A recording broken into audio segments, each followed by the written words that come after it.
course, I would not be this confident on stage if it wasn't for, of course, A-Team, who really taught me how to strut and really dance. Kaya, thank you, A-Team. Coach Arda, if you're there. Hey, hey.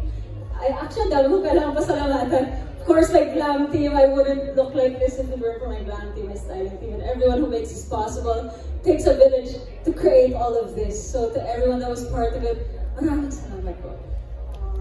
Truly queen-like, yung talaga ina-acknowledge lahat, those who have been part of your journey, diba? Of course, you're the tier also, thank you! It's my pleasure, thank you so much, Michelle. Okay, now, let's talk about this venue naman. It's very iconic. The Dolphy Theater, of course, is one of the most iconic places here in ABS-CBN. How do you feel performing Reyna and launching the music video here? Someone pinched me.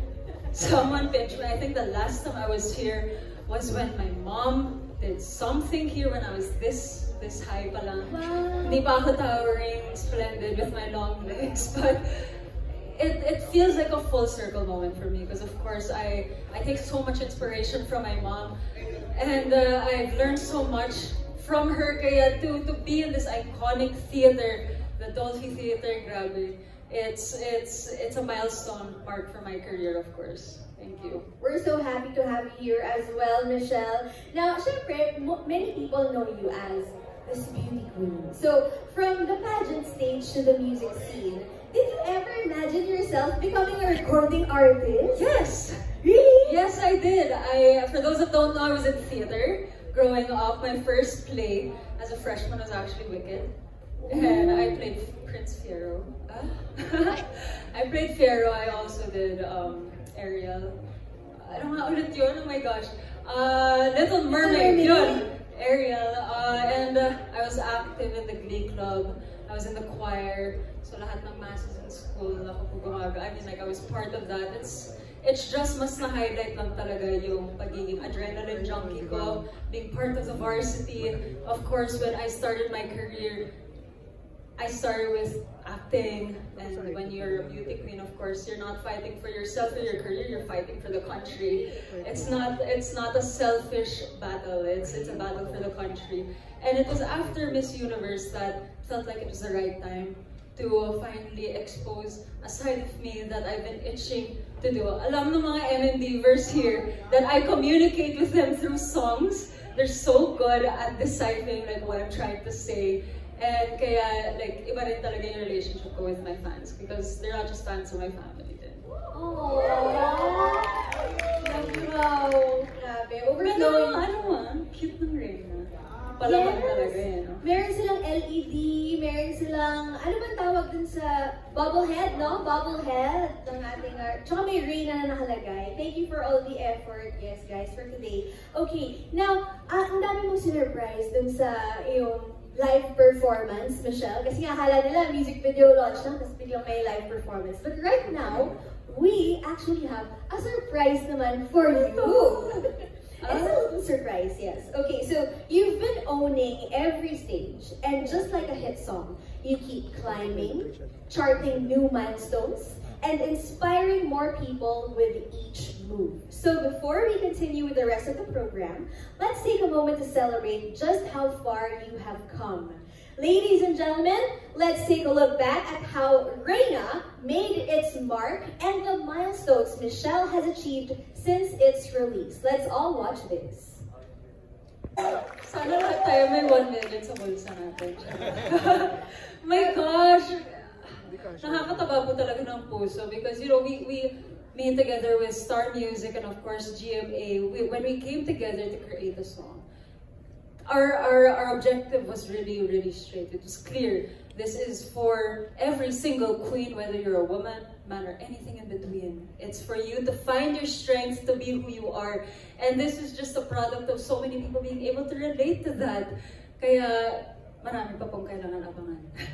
No wonder Reyna is such a certified hit talaga because it speaks to so many people. Now, while we were watching that video, meron ba mga parang nag-flashback sa'yo na, uy, yung nga pala nangyari yan, like, nung pumasok ka sa BBB, yung nag-cover, nag-dance cover ng iyong song. Yes. What can you mention? I mean, going back down memory lane, you know, I've known about Reyna, this song. I've hawak ko na yung mastered material since last year. It wasn't easy. It wasn't an overnight thing that we wanted to do.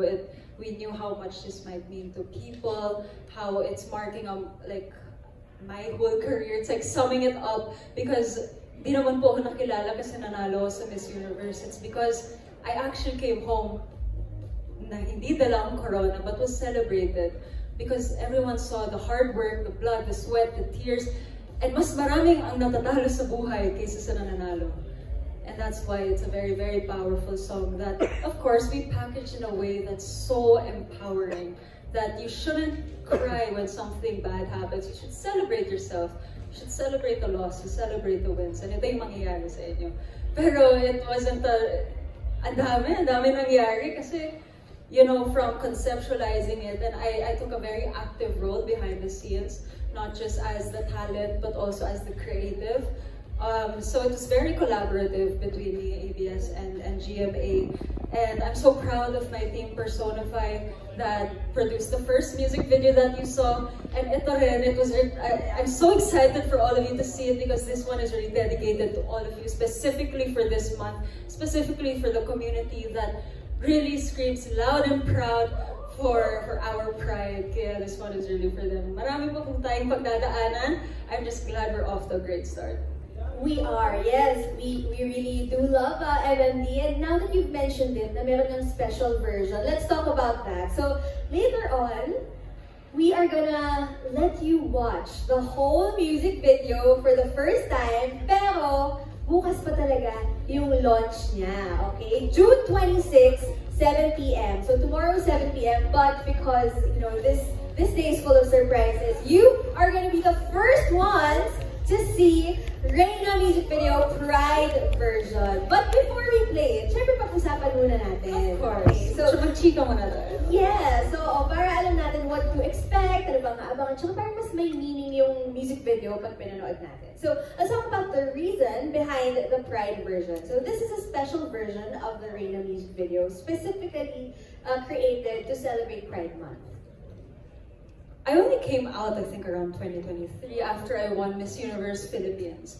But even before then, I was a loud and proud ally na rin of the LGBT community. Of course, my mom, I really credit my mom na ganun ako mag-isip kasi bata pa lang ako, she was so vocal about her love to the gay community, to the whole community. But if you remember, I was the most bashed Miss Universe Philippines queen.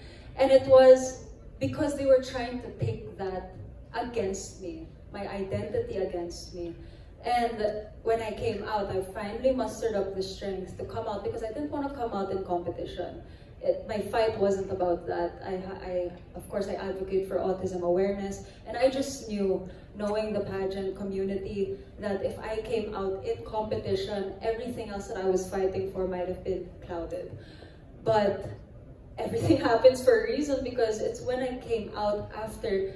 Grabe talaga yung reception and how it really turned the table for me and my confidence and the kind of love I received to the community. And I know this is a big community that helped me do what I did in El Salvador, do what I did after. And this is really for them and for what they've been able to do for me. And you know, I won't be tired of screaming my alliance because we are part of an amazing community. I love June. If my birthday was just on June, favorite month ko na siya. Pero bias tayo sa April, but if ever, like, you know, it's such an amazing time to celebrate your pride and to celebrate who you are. And it's more than just being out. It's about loving your own and everybody around you. So perfect timing talaga na hinintay mo muna. Pinalipas mo na yung April, tapos talagang June. You know, mas may impact talaga because it really is for the community. Yes. And kung kilala niyo yung nanay ko, I think mas makikita na yung nanay ko sa video na to. And you really see na I am the daughter of my mom. Kaya I'm so excited for you all to see it. Medyo pinaghirapan po talaga namin. This video was created by Yumi Us. If hindi nyo pa sila kilala, they've produced so many amazing music videos for BNI and some of your favorite bands. Kaya we really had the best onto this project, of course. Napanood mo na ba yung music video? Ano syempre, creative producer din naman ako dito. But my reaction, you know, it's, whenever I do something kasi, it's really, you know, you're just, every single day, you're just trying to do the best that you can. And when all of those micro steps finally come together to create an amazing visual, amazing story, yung tipo kang sarap matulog. Kasi ilang araw yan ang walang tulog. And really working behind the scenes, and it's so fun. It's fun, it's light, it's empowering, it's so gay. And it just means a lot. And hopefully it resonates with a lot of people also. And hopefully it's just a party. It's really meant to celebrate the song and all of its pride. And sa sobrang Reyna niya. Sobrang Reyna energy lang. Kahit yung sinabi mo, feeling ko relatable, yung mga walang tulog dyan, mga, pag nakita mo na yung final product na deserve mo talagang mag-rest after. Ganun kasi ang ganda, parang nag-book na lahat ng hard work ng sarili mo and your team as well. So, we're so excited to see it. But while we haven't seen it yet, without spoiling anything, ano yung most memorable scenes mo or yung mga filming experiences mo during the music video? I was so nervous shooting this because we shot this, I think, before the other music video that we shot also. So this was actually one of the first moments that I had to really sing and dance.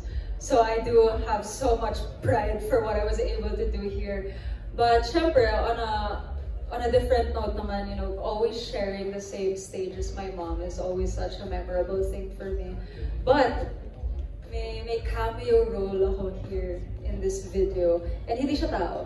But one of the things that I love was that my childhood dream car, I was able to turn pink, and I was able to include it in this music video. And pagbigyan niyo na ako, very sentimental queen ako. I've been working towards getting a Jeep for myself, and finally for it to be in one of my first music videos and to see it there in all of its pink glory, parang it just feels really good. And syempre, it was the first time that I was able to work with ABS-CBN together with GMA. Kaya everything collectively, it's so hard to choose just one. But ayun, it's a collective effort, collective success po talaga. Speaking of collective effort, I just learned kanina actually, mas nauna pa tong collab na to between ABS-CBN Music and GMA kaysa sa PBB. Talaga ito yung first collab ng dalawang network. So, ikaw talaga yung nag-bring sa collab na yun. So, before we play it, any final words that you want to tell them bago natin i-play yung music video? Honestly, I just wanted to say thank you sa walang sawag suporta sa akin. To everyone that's here that I constantly see everywhere, maraming salamat. Hindi ko makakalimutan ang mukha niyo. And I hope you enjoy. Thank you, of course, to my Star Music family, my GMA Sparkle Management family, my personal team that's here, Personify, my glam team, my styling team, everyone. Know that I love you, and everyone that's watching, hey, mabuhay, alisara. I hope that you guys enjoy this. Alright, this is it, the moment we have all been waiting for. Ladies and gentlemen, here is Michelle D's official music video for Reyna Pride Version! Oh, my baby girl, di pa naman niya sinasalita. Pero hindi halata. Yeah, I mean, that's bello for you. Pero ito, it's heating very, very nicely. Bantay sarado ng bello po yan. Kaya, pero that was shot before, I mean, this was shot before all of that happened, of course. Nakakatuwa lang kasi ang cute-cute niya eh. Yes. Tapos nakakaawa kasi binabash na siya ng maraming tao kasi di naman niya sinasadya. After all this, may picture kayo ulit, as ano na ulit? Batina. True. Batina. But we also saw your mom there. Yes, yeah. Actually, marami pa po kaming guests na hindi lang namin naisama.